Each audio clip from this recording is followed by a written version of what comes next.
that the wealth and distribution of wealth. This is very important because when we design the reform program of our country and the strategies of social and economic development, we always have in our mind China is a developing country, and we have 1.3 billion population. How you can ask Shanghai and Lhasa to achieve the same standard at the same time? It's impossible. So when we design our strategies, and also we got a very realistic approach and also a gradualist approach. That is, first, we must concentrate on those areas that have good connections with Hong Kong, Taiwan, with the United States, European countries. These areas, namely the coastal areas. And we can first give these areas preferential policy treatment and also give the foreign investors tax breaks. And we invited and attracted them to work there. So when these areas develop, and the Chinese government, central government can have more revenues from taxes from those areas. And then the Chinese government can use these budgets to invest in the central part of China. And when central part of China develop, we can spread the wealth to other parts of China. So this is the gradualist approach that we work. And also, when we design our strategies of social and economic development, we always keep in mind that we should serve the people, heart and whole. That whatever we do, we should have the most extensive majority of the Chinese people in our hearts, in the decision makers' mind and in their vision. So, and we try to develop and enjoy the benefits altogether. But this is easily speaking, but it's very difficult to do because you have to balance the effectiveness and efficiency of the market economy and also the social equality and justice.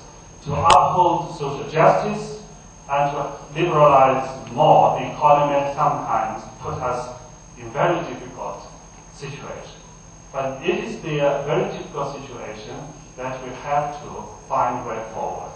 And still, we are feeling that we have to cross the river by feeding the stream.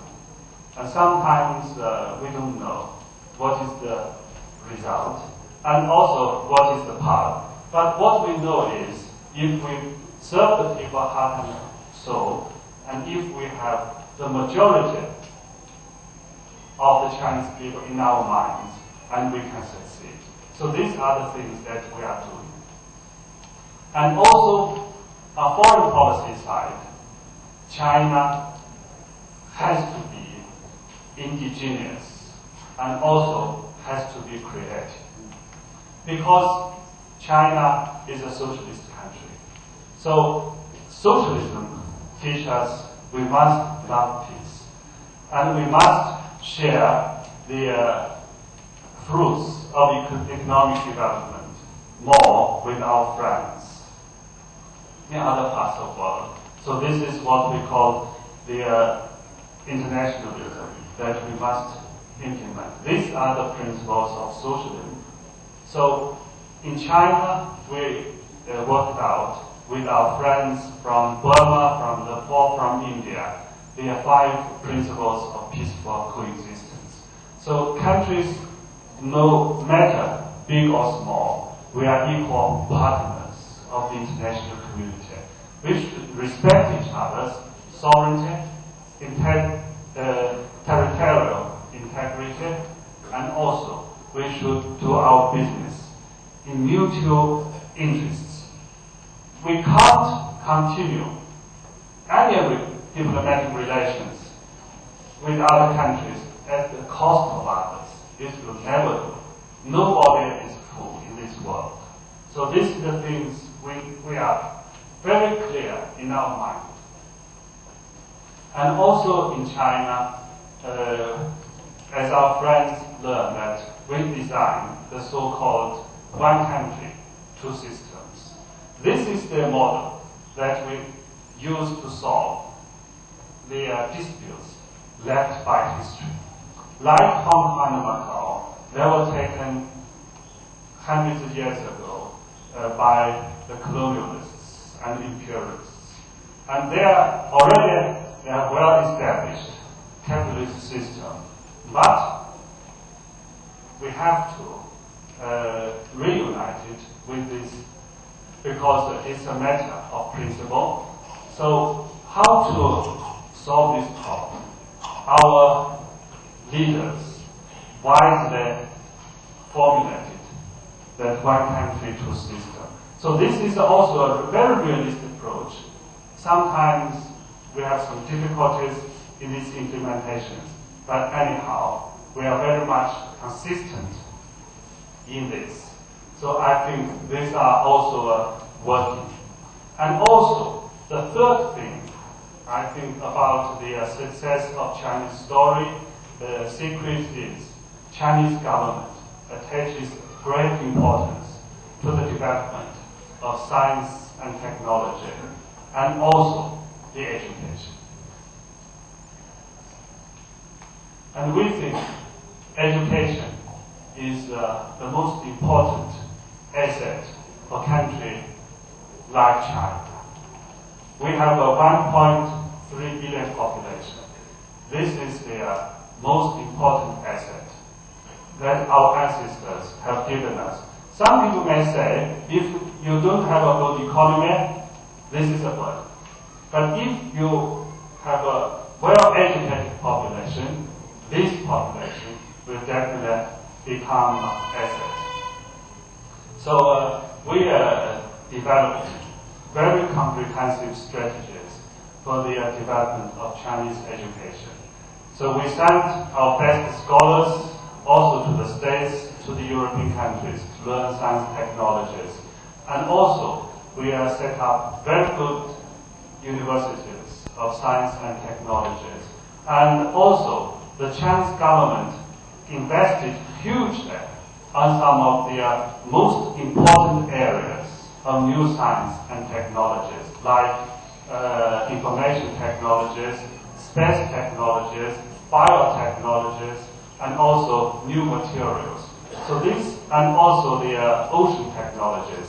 So this is the areas that we invested hugely, and now we are getting the benefit. And just now I talked about the Alibaba successful story in the New York stock market, and this is one of the demonstrations of the success.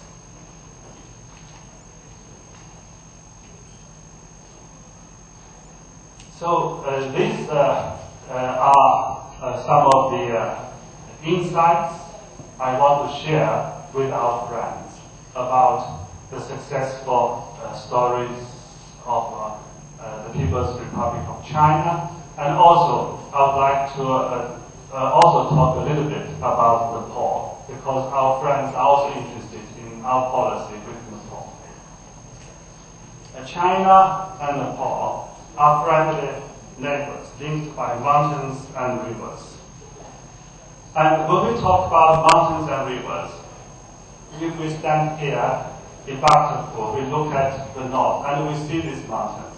These mountains seem to be obstacles, but actually these mountains, for centuries and centuries, they are linkages of connectivity.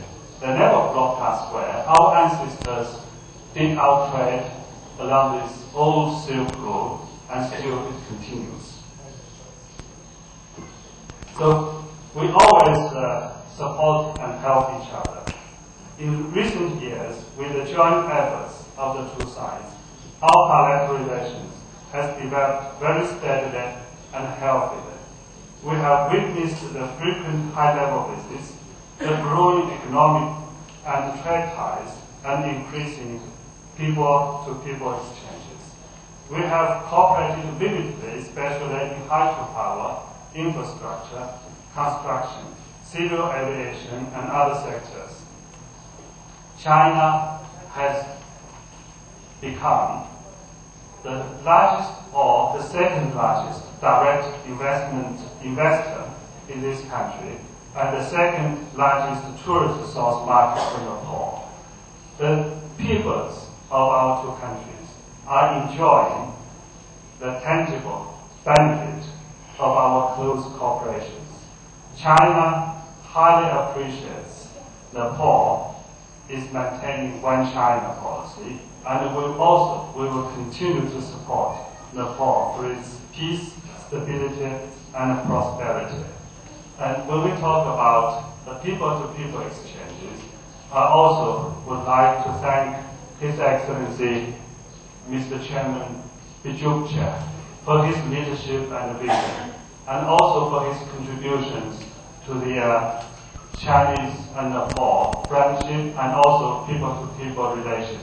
We all remember the Friendship Society and what its contributions to our relations. And again, here on behalf of our embassy, I would like to say thank you very much, Your Excellency.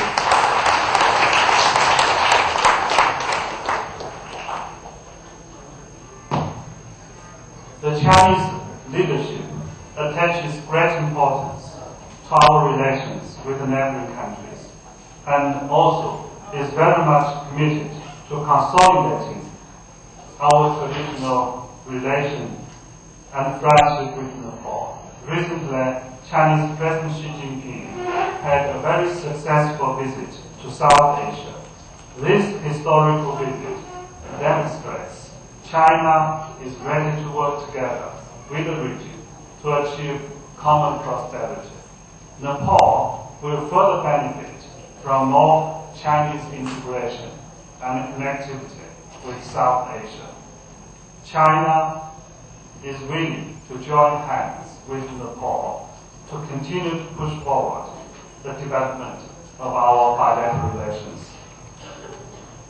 Once again, I would like to thank Nepal Workers' and Peasants' Party for organizing this very important talk program and for your dedication to China and Nepal relations. The Chinese Communist Party and Nepal Workers' and Peasants' Party have long traditional friendship.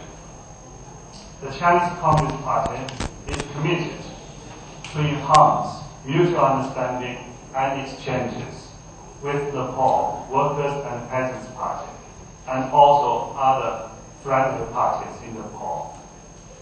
Again, please allow me to take this opportunity to express and extend our warmest festival greetings to all our friends. Wish you a very happy Day. And also lovely Chinese-Nepal friendship. Thank you very much.